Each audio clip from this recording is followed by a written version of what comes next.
जय श्रीमन्नारायण, हर हर महादेव, नमश्चंडिका जी। लोकतंत्र की स्थापना के समय भारत के लोगों को यह भ्रम था कि इस व्यवस्था के माध्यम से हम अपनी मौलिक सांस्कृतिक भारतीय धार्मिक चेतना का प्रसार स्वराज का अवलंबन करते हुए पूरे विश्व में कर सकेंगे।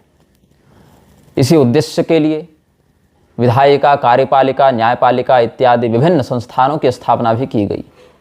किंतु उन संस्थानों के कार्यप्रणाली को आप ध्यान से समझें, देखें तो इनकी जो प्रक्रिया है वह भारत के मौलिक सामाजिक संरचना के विरुद्ध है।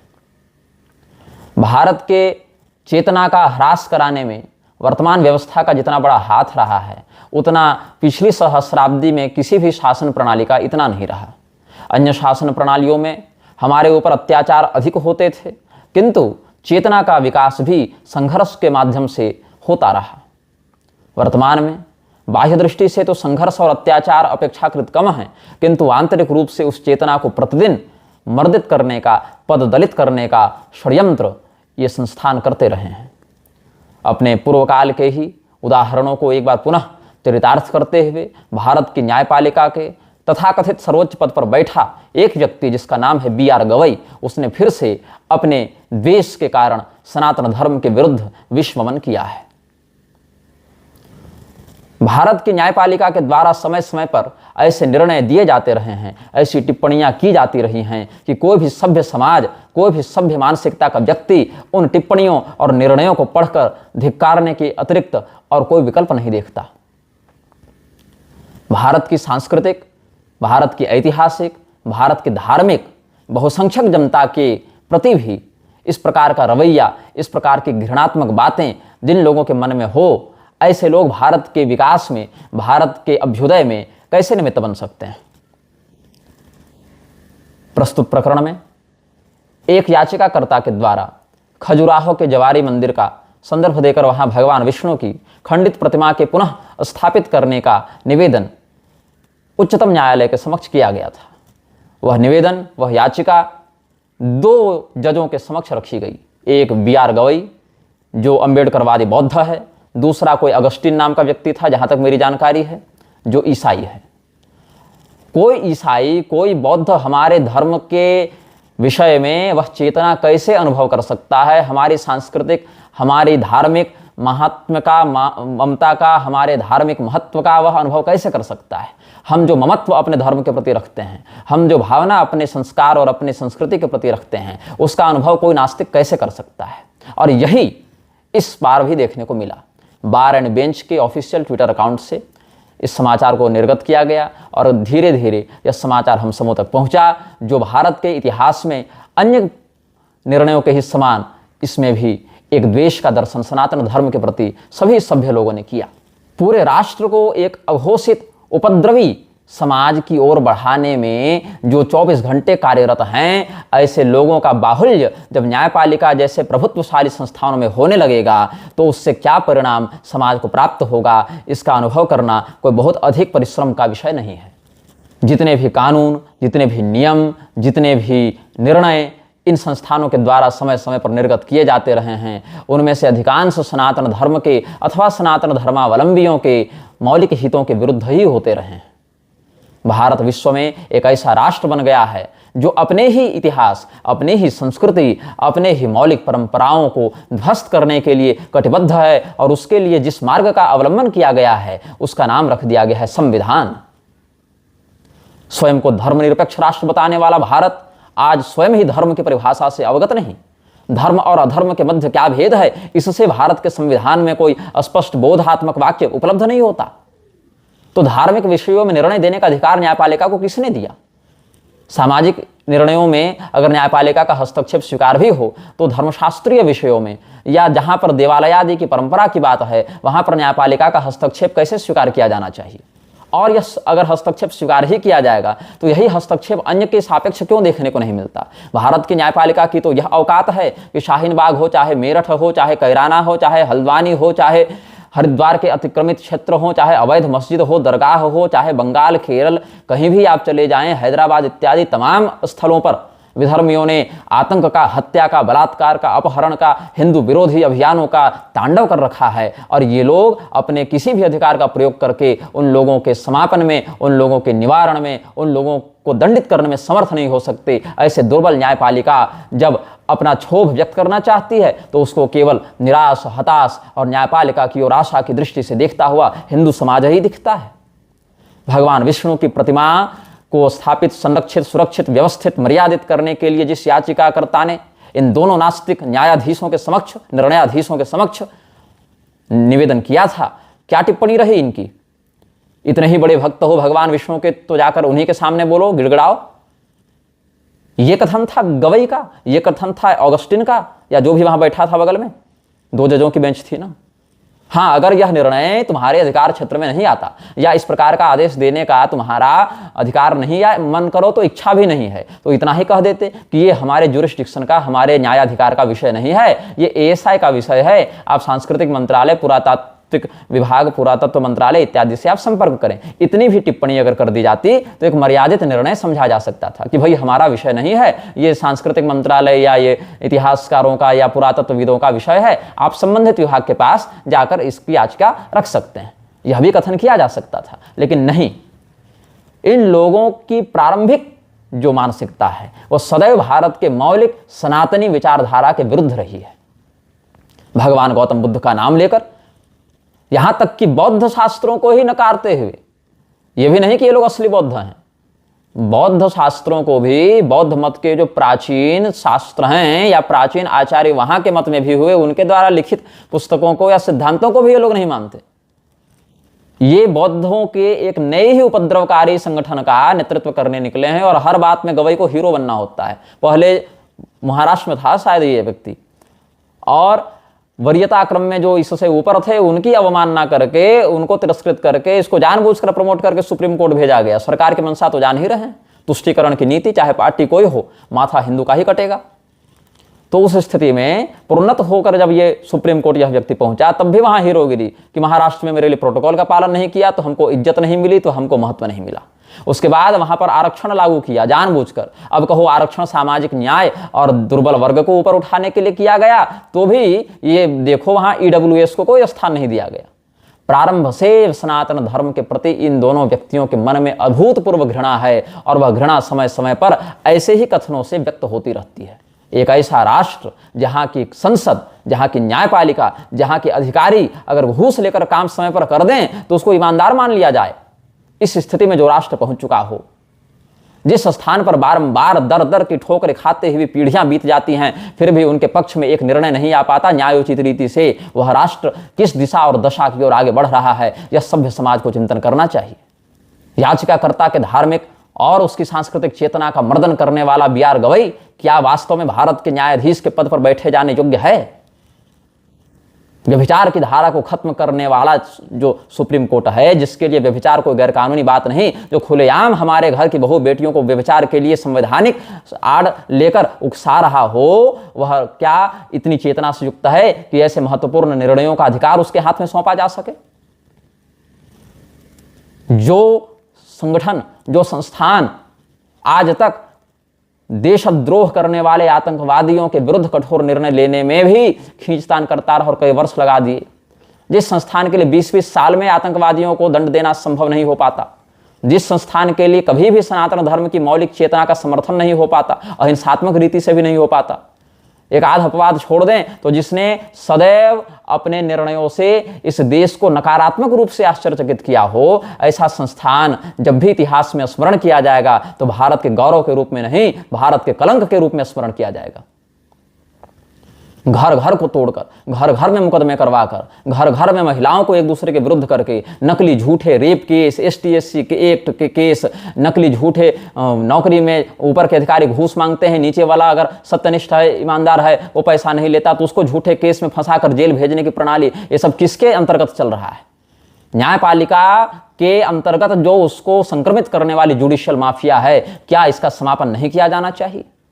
जब भी कोई ऐसा कानून हो संसद में पारित या पारित करने की चेष्टा की जाए या मांग की जाए जिससे न्यायपालिका को अपनी निरंकुशता समाप्त होती दिखे, तो वहां सुओ मोटो लेकर ये तुरंत पहुंच जाते हैं कि नहीं, हम यहां पर हस्तक्षेप करेंगे, वीटो लगाएंगे, सुओ मोटो लगाएंगे।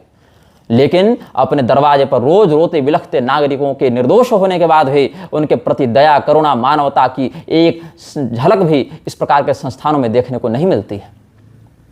अम्बेडकर ने खुलेआम भगवान श्री कृष्ण और भगवान श्री रामचंद्र जी को कोड़े मारते हुए कार्टून को प्रसारित किया था। हमारे देवी देवताओं का अपमान करते हुए उसने कई साहित्य लिखे।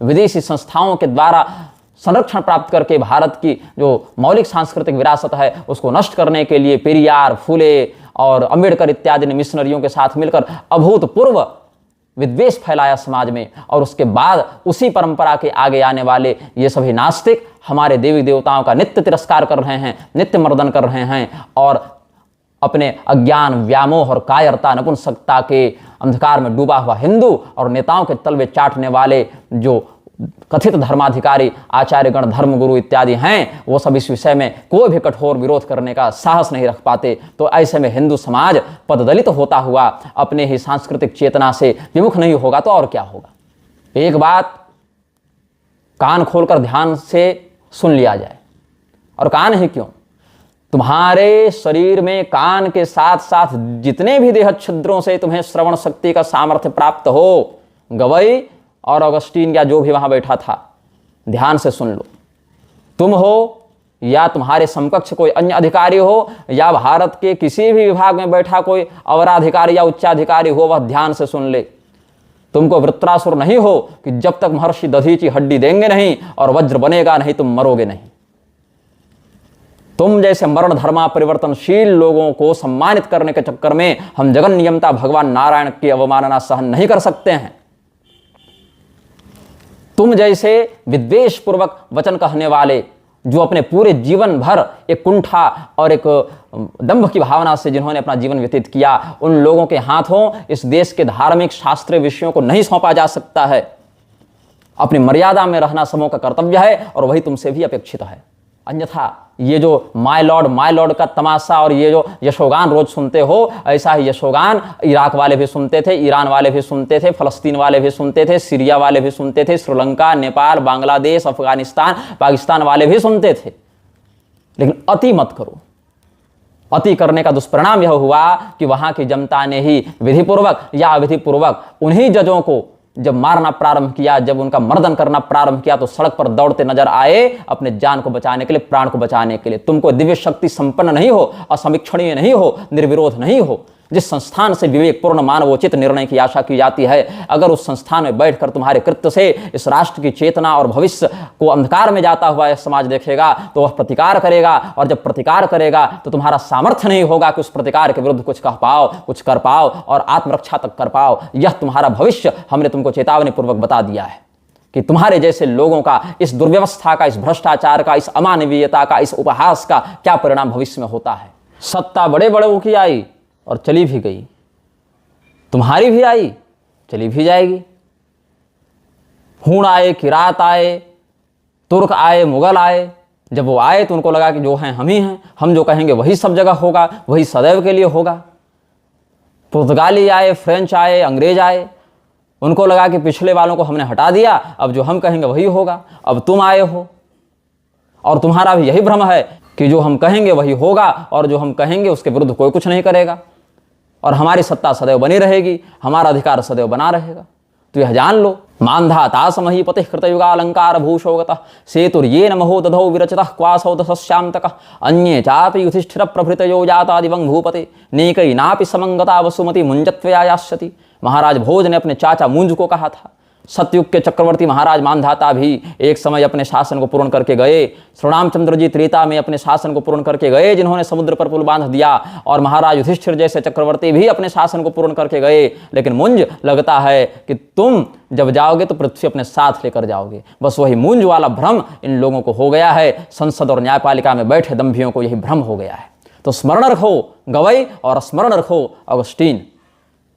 ये वह राष्ट्र है जहां पर जिसकी सत्ता को चुनौती देने का सामर्थ्य किसी में नहीं था, ऐसे नंद के समक्ष भी खड़े होकर चाणक्य कहते हैं, वरम प्राण परित्यागो मान भंगे न जीवनात्, प्राण त्यागे क्षणम दुखम मान भंगे दिने दिने। सम्मान के परित्याग पूर्वक जीवन से अच्छा है कि व्यक्ति मर जाए, प्राण का परित्याग कर दे। क्योंकि प्राण के परित्याग में क्षण भर का दुख होता है, लेकिन सम्मान के नष्ट होने से प्रतिदिन का दुख होता है।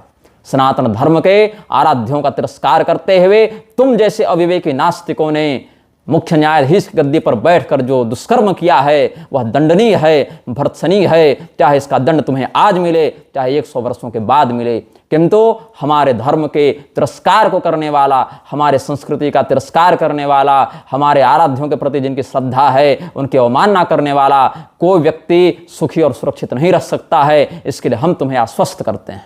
राम मंदिर का प्रकरण हो, ज्ञानवापी का प्रकरण हो, इन लोगों को लगता है कि ये तो देवताओं के भी माता पिता यही लोग हैं। पूर्वेशाम अभी पूर्वजः कालेनानवच्छेदात् की परिभाषा तो इन्हीं लोगों के लिए बनाई गई थी, बताई गई थी ऋषियों के द्वारा। ऐसा दंभ इन लोगों को हो गया है कि हम जो चाहें, जिसको चाहें, अरे हम तो भगवान का फैसला लिखने वाले हो गए हैं। इस प्रकार का दंभ इनको हो गया है, जबकि इनके जैसे सैकड़ों रोज जन्म ले रहे हैं, सैकड़ों रोज मर रहे हैं, किंतु धर्म एको ही निश्चला।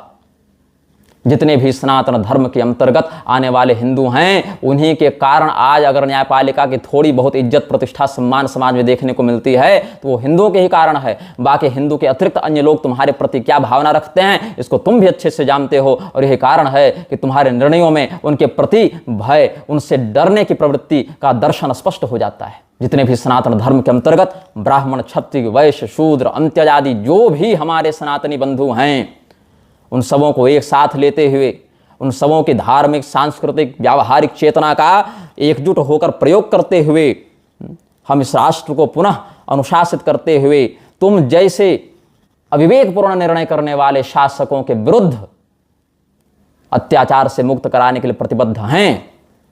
हम अपने मंदिरों को, अपने तीर्थों को, अपने वर्णाश्रम धर्म की मर्यादा को सुरक्षित रखने के लिए एकजुट होकर प्रतिबद्ध हैं। चाहे कोई पार्टी की सरकार आए, चाहे वो व्यभिचार को गैरकानूनी न माने और अपने धार्मिक शिक्षा को देना गैरकानूनी मानने लगे। कोई भी पार्टी आवे जो हमारे मंदिरों को तोड़े, हमारे तीर्थों को विध्वस्त करे, हमारे देवालयों की मर्यादा का तिरस्कार करे, हमारे मंदिरों पर कब्जा करके वहां की संपदा का हरण करे, कोई सरकार आए, कोई कानून आए, कोई निर्णयाधीश, न्यायाधीश, जज इत्यादि वहां पर हमारे धर्म को मर्दित करने के लिए, मिटाने के लिए विद्वेषपूर्ण टिप्पणी करे, विद्वेषपूर्ण फैसला करे, एक बात ध्यान रखना, जितने भी लोग सनातन धर्म के प्रति निष्ठावान हैं, चाहे वो ब्राह्मण हो, क्षत्रिय हो, वैश्य हो, शूद्र हो, वर्णशंकर हो, अंत्यज हो, स्त्री हो, पुरुष हो, किसी भी संप्रदाय के हों, आज हो चाहे 100 साल के बाद हो, एकजुट होंगे, तुम्हारी इस अविवेकपूर्ण टिप्पणियों का प्रतिकार करेंगे। कोई भी पार्टी आए जो हमारे मंदिरों पर कब्जा करे, कोई भी संस्था आए जो हमारे धर्म का तिरस्कार करे, कोई भी समुदाय एकत्र हो, कोई भी आक्रमणकारी, विद्वेषकारी सत्ताधीश बनकर बैठ जावे जो हमारी सांस्कृतिक चेतना का मर्दन करने का षड्यंत्र करे, एक बात स्मरण रखना, हम एकजुट होंगे, हम अपने मंदिरों की रक्षा करेंगे, हम अपने तीर्थों की शुद्धि का प्रयास करेंगे, हम अपने धार्मिक संस्थानों का उद्धार करेंगे। We will rise together, we will unite together and we will reclaim our temples, we will reclaim our tirth from claws of political manoeuvres and usurpers like you, let it be today or a century later. When the history will look back at the past, it will remember the not so honorable Supreme Court of India as national disgrace and totally failed institution. Here I would like to quote Lord Tyrion from House Lannister, where he remarks that I am not questioning your honor, I am denying its existence. And this denial is due to your behavior, due to the disgrace you hold in your mind and you release from your mouth.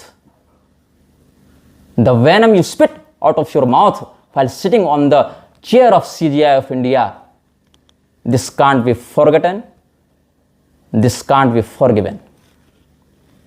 We will fight back, we will strike back for the respect of our deities, for the respect of our devatas, for the respect of our dharma, for the respect of our parampara. The Supreme Court of India thinks that every sinner has a future, but sinners like you, sinners like this institution doesn't deserve a future. And while you strike me with Section 2C of Contempt of Court 1971, according to the Indian laws, I will overrule and strike back with far older and rightful law with the authority of Nigrahacharya, which states that हैतुकान बकवृत्तिश्च वांगमात्रेणापि नार्चयेत, according to Maharaj Manu, stated in Manusmriti adhyay 4th, and according to our idol Shri Ramchandra Maharaj, who says in Ayodhya Kand of Shri Valmiki Ramayan, यथा हि चोरस्य तथा हि बुद्धस्तथा गतम नास्तिकमत्र विद्धि। और यदि हमारे कथनों से तुम्हें अवमानना का बोध हो रहा हो, यह लग रहा हो कि मैं तुम्हारी अवमानना कर रहा हूं, तो जहां हमारा कोई सार्वजनिक कार्यक्रम हो रहा हो, कहीं सार्वजनिक मंच लगा हो, वहां आ जाना और प्रशांत भूषण के केस का संदर्भ देकर अपना 1 रुपये का सिक्का ले जाना और अपनी अवमानना की क्षतिपूर्ति कर लेना। क्योंकि तुम्हारे सम्मान के चक्कर में हम अपनी भारतीय संस्कृति और अपने धर्म, अपने आराध्यों का तिरस्कार सहन करने के लिए बाध्य नहीं हैं।